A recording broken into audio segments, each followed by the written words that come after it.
Hello बच्चों, हम फिर से आ गए हैं आपके लिए टॉपिक लेकर एक नया। जहां हमने छोड़ा था लास्ट टाइम उससे आगे।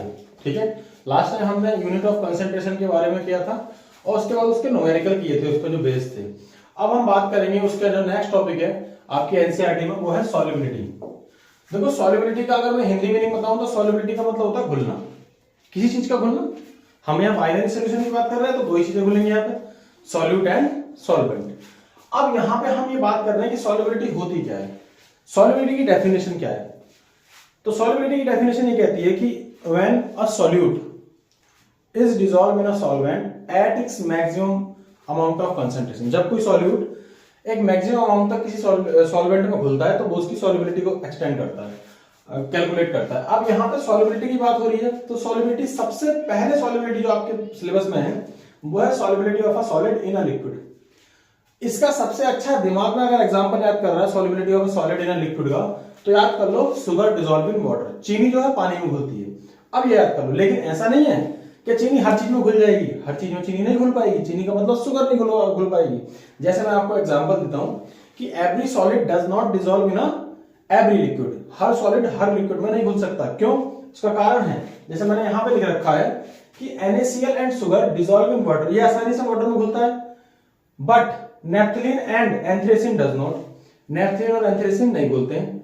अगर हम ऑन द अदर हैंड और दूसरी तरफ देखें तो naphthalene and anthracene dissolve in benzene, ये बेंजीन में घुल जाते हैं, लेकिन but NaCl and sugar does not. Sugar और NaCl बेंजीन में नहीं घुलते हैं।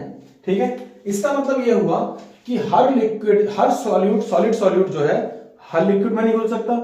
हर सॉलिड, जैसे लाइक मैंने शुगर और NaCl की बात की है यहाँ पे, तो ये नहीं घुल पा रहे हैं पानी में, सॉरी बेंजीन में, लेकिन ये पानी में घुल जा रहे हैं। अगर मैं एंथ्रेसिन और नेफ्थलीन की बात कर रहा हूं तो ये पानी में नहीं घुल पा रहे हैं, ये बेंजीन में घुल जा रहे हैं।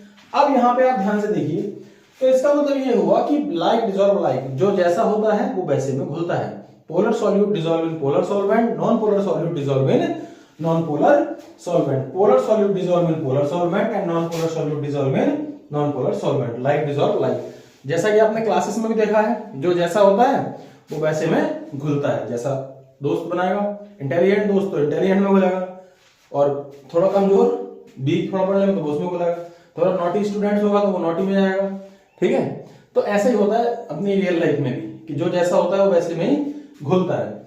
अब यहाँ पे आ जाते हैं टॉपिक पे दोबारा। यहाँ पे लिखा है कि some solute increasing the concentration when we can add a solute in a solution, या when a solute dissolve in a solution it can be soluble at its maximum amount and this process is known as dissolution of process।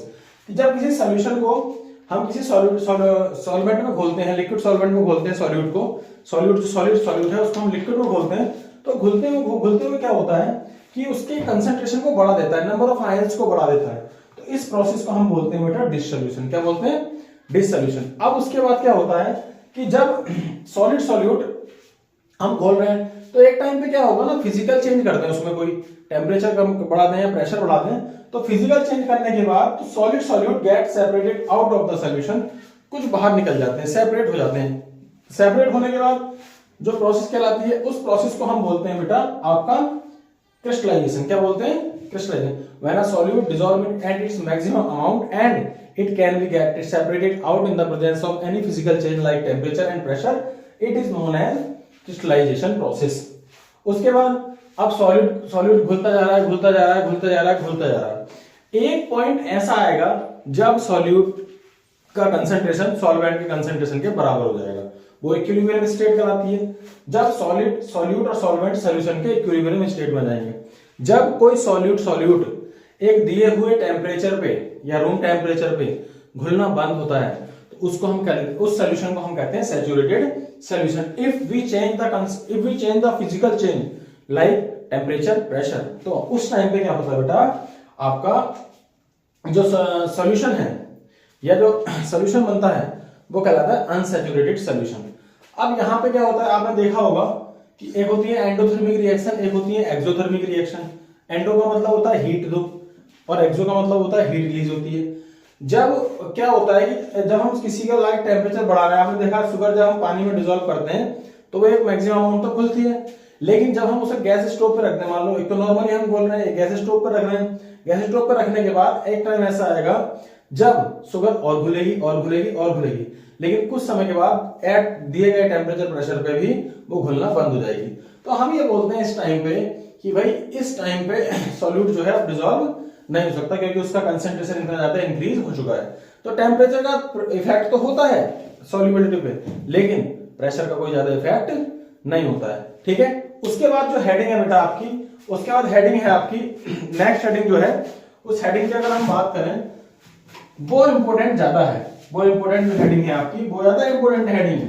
वो heading है आपकी solubility of a gas in a liquid. Gas की solubility जो है वो किसी liquid में कैसी है। ठीक है, अब गैस की सॉल्युबिलिटी की बात करें अगर हम, ठीक है, तो गैस की सॉल्युबिलिटी यहां से स्टार्ट होती है। मैं आपको बता देता हूं solubility of a gas in a liquid. Solubility of a gas in a liquid. ठीक है, solubility of a gas in a liquid, जैसे मैंने आपको डेली लाइफ एग्जाम्पल बताता हूं, जैसे कोल्ड ड्रिंक है। कोल्ड ड्रिंक है, कोल्ड ड्रिंक में हमारा क्या होता है कि कोल्ड ड्रिंक में आपने देखा होगा जब हम उसको खोलते हैं तो वो एकदम से गैस बाहर निकलती है। ठीक है, जैसे मैं आपको डेली लाइफ एग्जाम्पल ही बता देता हूं। यहां पर देखो, जैसे ये कोल्ड ड्रिंक है, अभी भी आधी कंप्लीट नहीं है, कुछ हमने पी ली है, मेरे बच्चों ने कुछ पी ली है। ठीक है, देखो अब इसको मैं हिलाऊंगा, ठीक है, तो इसके अंदर जो गैसियस पार्टिकल डिसॉल्व है इस कोल्ड ड्रिंक के अंदर, एकदम से आपको आवाज आएगी। देखो आई, साउंड आया, और ये देखो ऊपर आने की कोशिश कर रही है। क्यों कर रही है? क्योंकि इसका जो प्रेशर है इस टाइम पे इंक्रीज हो गया है। अब इसी को ना किसी ने बताया था, किसने बताया था इसको? ठीक है, सबसे पहले किसी गैस की अगर सॉल्युबिलिटी की बात करें तो सबसे पहले ये बताई थी solubility of a gas in a liquid. उसका बंदे का नाम था, अच्छा इसमें कौन सी गैस घुली होती है, ये भी तो क्वेश्चन है कि सर आपने फिक्स करके तो दिखा दे, अब गैस कौन सी है? इसके अंदर घुली होती है बेटा CO2। कौन सी गैस घुली होती है? CO2। तो यहां पे हम बात करेंगे solubility of a solid, sorry of a gas in a liquid. अगर हम इसकी बात करें तो क्या होगा इसमें? ठीक है, अब इसमें हम क्या करेंगे मैं आपको बता दूं, सुन लीजिए। इसमें हम ये करेंगे कि हम यहां पे पढ़ेंगे कि गैस कैसे कैसे किसी लिक्विड में घुलती है। बहुत सारी गैसेस जो होती हैं आपने देखा घुली होती हैं, जैसे many gases like dissolve in oxygen, hydrogen dissolve in water. Oxygen और हाइड्रोजन कहां घुली होती हैं? वाटर में घुली होती हैं। आपने ये देखा होगा कि बहुत सारी गैसेस कहां घुली होती हैं? वाटर में घुली होती हैं। अब कुछ एप्लीकेशन डेली लाइफ में भी देखी होंगी। तो इस बात को सबसे पहले जो बताया था वो बताया था बेटा हेनरी ने। किसने बताया था? हेनरी ने। और इसी के रिगार्डिंग एक लॉ आता है आपका जिसको हम बोलते हैं हेनरी लॉ। गैस की सॉल्युबिलिटी लिक्विड में कैसे होती है, कैसे इंक्रीज होती है, कैसे डिक्रीज होती है, इस बात को सबसे पहले जो बताने वाला आया था उस बंदे का नाम था हेनरी। कौन था? हेनरी। और हेनरी ने ही अपने रिगार्डिंग एक लॉ दिया था जो कहलाया हेनरी लॉ। उसने ये कहा था कि the solubility of a gas is directly proportional to the partial pressure applied on it. कि अगर किसी गैस, आपके बुक में डायग्राम भी है, आपने देखा होगा इस तरह के कुछ डायग्राम है। ठीक है, एनसीईआरटी में 2 डायग्राम दे रखे हैं आपको इस तरह से। यहाँ पे आपको एक बैरियर दे रखा है, यहाँ गैस के मॉलिक्यूल्स हैं जो लिक्विड में डिसॉल्व है। यहाँ मैं ऐसे बना दूंगा, ये W1 वेट है, और जैसे ही इसका वेट बढ़ाया ये पिस्टन नीचे को गया है, और पिस्टन को नीचे जाने के बाद ये जो गैस के पार्टिकल हैं इनका जो कंसंट्रेशन पर यूनिट वॉल्यूम है वो बढ़ गया है, W1 W2 W3। पिस्टन नीचे चला गया तो गैस के पार्टिकल्स पास पास आ गए, ज्यादा स्ट्राइक कर रहे हैं, सॉल्युबिलिटी इंक्रीज हो गई है। तो इसी को बेस मानते हुए उसने ये कहा था कि the solubility of a gas is directly proportional to, जो सॉल्युबिलिटी होती है आपकी वो डायरेक्टली प्रोपोर्शनल होती है किसके? Solubility of a gas is directly proportional to applied partial pressure, जो उसके ऊपर पार्शियल प्रेशर अप्लाई किया जा रहा है। ठीक है, ठीक है भैया, इसका मतलब पार्शियल प्रेशर, सॉल्युबिलिटी बढ़ेगी तो पार्शियल प्रेशर बढ़ेगा। ठीक है, लेकिन बाद में डाल्टन आया। डाल्टन ने ये कहा कि डाल्टन का उल्टा कर दिया उसने। उसके स्टेटमेंट में, डाल्टन की स्टेटमेंट में कोई चेंज नहीं है, क्योंकि आपस में चिड़ होती है ना साइंटिस्ट को भी। उन्होंने कहा partial pressure applied on the gaseous particles is directly proportional to solubility. फिर फाइनली हेनरी ने कंक्लूजन निकाला कि अगर सॉल्युबिलिटी को नंबर ऑफ मोल्स मान लिया जाए, नंबर ऑफ मोल्स मान लिया जाए, तो partial pressure is directly proportional, ये फाइनल कंक्लूजन लॉ है। According to Henry law, the partial pressure applied on a gaseous particles dissolve in a liquid is directly proportional to the mole fraction of the solute of gas. जो उसमें gas है उसके directly वो proportional होते हैं, ये बताया था हेनरी ने। अब यहां पे अगर P की वैल्यू देखो आप पार्शियल प्रेशर की, तो ये हो जाती है बेटा KH इंटू XV, और यहाँ पे जो KH होता है इसको बोला जाता है हेनरी कांस्टेंट। हेनरी कांस्टेंट हर किसी के लिए अलग अलग होता है। जो हेनरी कांस्टेंट होता है ये हर किसी उसके सॉल्यूट और सॉल्वेंट के लिए अलग अलग होता है। इस हेनरी कांस्टेंट में बहुत सारे न्यूमेरिकल्स भी आते हैं, बहुत सारी चीजें आती हैं इस हेनरी कांस्टेंट पे। इस फॉर्मूले पे बहुत आता है। अच्छा, XV की वैल्यू मैं आपको पीछे बता चुका हूं। XV की वैल्यू क्या होती है आपने पढ़ा होगा, NV upon Na plus NB। ठीक है, एक चीज और है, वीडियो आपको लेट मिल रही है, उसके बहुत सारे कारण हैं, क्योंकि अभी हमने स्टार्टिंग की है, बहुत सारे टेक्निकल एरर आ रहे हैं, पता नहीं लग रहा है कि भाई कैसे बनानी है, कैसे क्या करना है, लेकिन करेंगे इंप्रूवमेंट, इसमें भी करेंगे। वीडियो रेगुलर बेसिस पर है, इसको भी हम बढ़ाएंगे। तो ये XV की वैल्यू होती है, यहाँ इसको आप पुट कर दो, पुट करने के बाद जो फाइनल कंक्लूजन लॉ आएगा वही हेनरी लॉ है। तो हेनरी लॉ बेसिकली एग्जाम में आता है।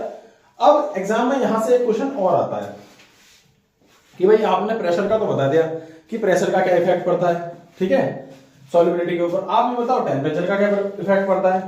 टेम्परेचर बढ़ाने पे सॉल्युबिलिटी डिक्रीज होती है, टेम्परेचर बढ़ाने पे सॉल्युबिलिटी, ये बात भी हेनरी ने बताई थी।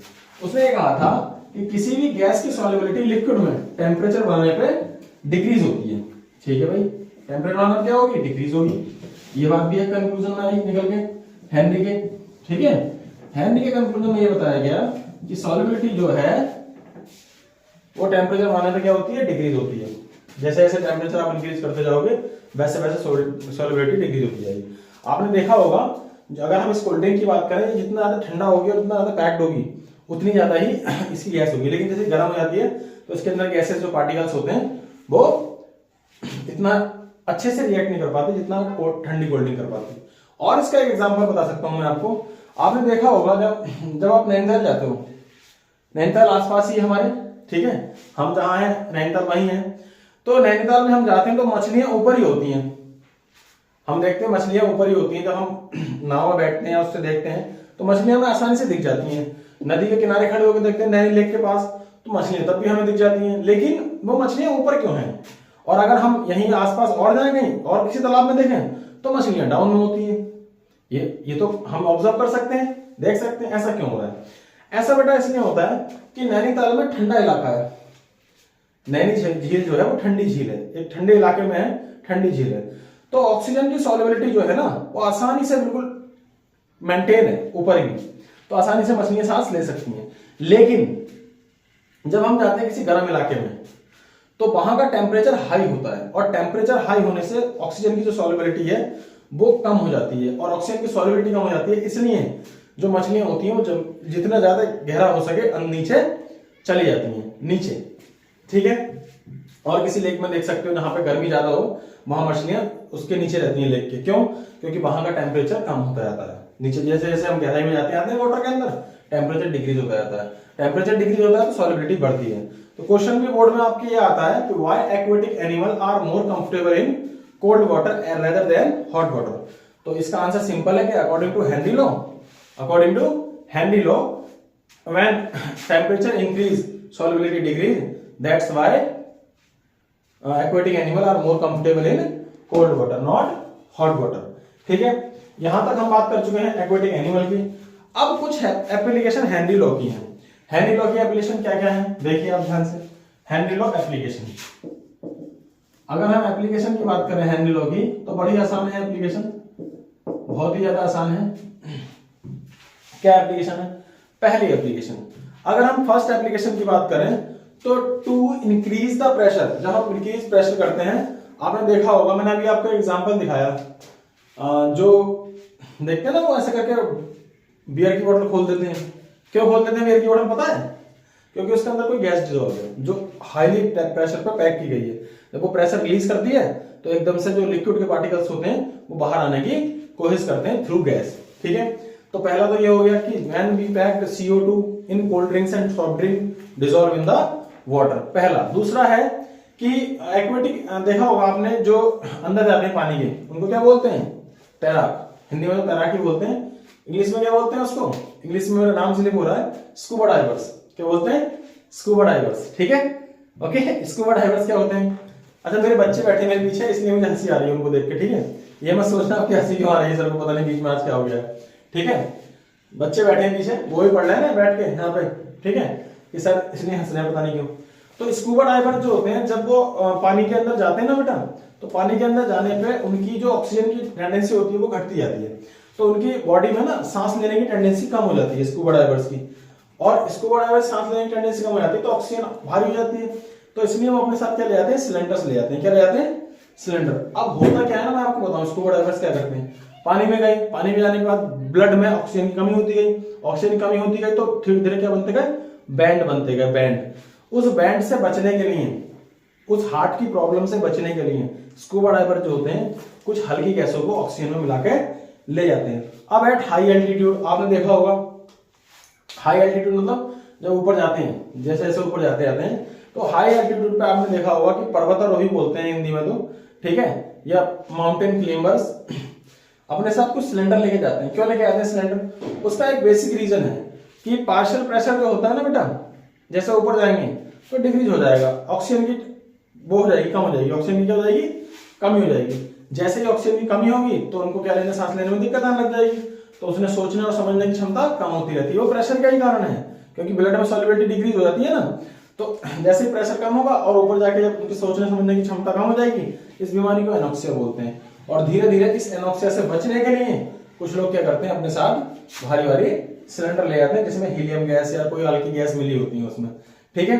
अब इफेक्ट ऑफ टेम्परेचर, टेम्परेचर का ज्यादा इफेक्ट नहीं है बेटा solubility of a gas in a liquid में, टेम्परेचर ज्यादा इफेक्ट नहीं है। और मैं आपको हमेशा एक बात कहूंगा, अगर आपको कोई नीट जेईई या कुछ भी निकालना है तो सिंपल फंडा है, मत पढ़ो कोई भी बुक एक्स्ट्रा, सिंपल पढ़ना है आपने एनसीईआरटी की बुक से।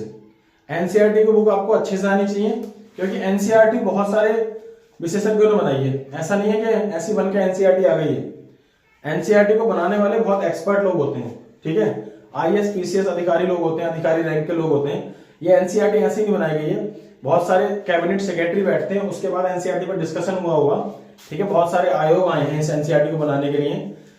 तो एनसीईआरटी से पढ़ना है, एनसीईआरटी से आपका सब कुछ आएगा। और मैंने आजकल देखा है कि बहुत सारे लोग लालच भी देते हैं कि भाई एक साल में क्रैश कोर्स 50, एक घंटे में एक सिलेबस, 2 घंटे में ये सिलेबस, ऐसा कुछ नहीं होता बेटा। रियल लाइफ में ये सब कुछ, ये सब मुझे ऐसे लगता है कि वन शॉट वीडियो में चैप्टर खत्म। मैं इस चीज से बिल्कुल बिलीव नहीं करता हूँ, ठीक है। और अगर मान लो मैंने कर भी दिया आपका चैप्टर खत्म वन शॉट वीडियो में, उससे फायदा क्या है? आपको समझ में नहीं आएगा। मैं जब आप जब मेरी वीडियो देखते हो ना, तो मैं आपको सिंपल एक तरीका बता रहा हूँ, आप एनसीईआरटी बुक लेके बैठो पास में, उसके बाद जब मैं समझा दूं उस चीज को, उसके बाद उसको रीड करो कि सर ने जो समझाया क्या वो हमें समझ में आ रहा है।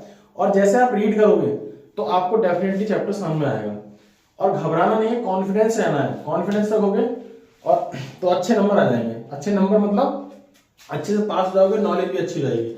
उसके बाद हेडिंग है आपका नेक्स्ट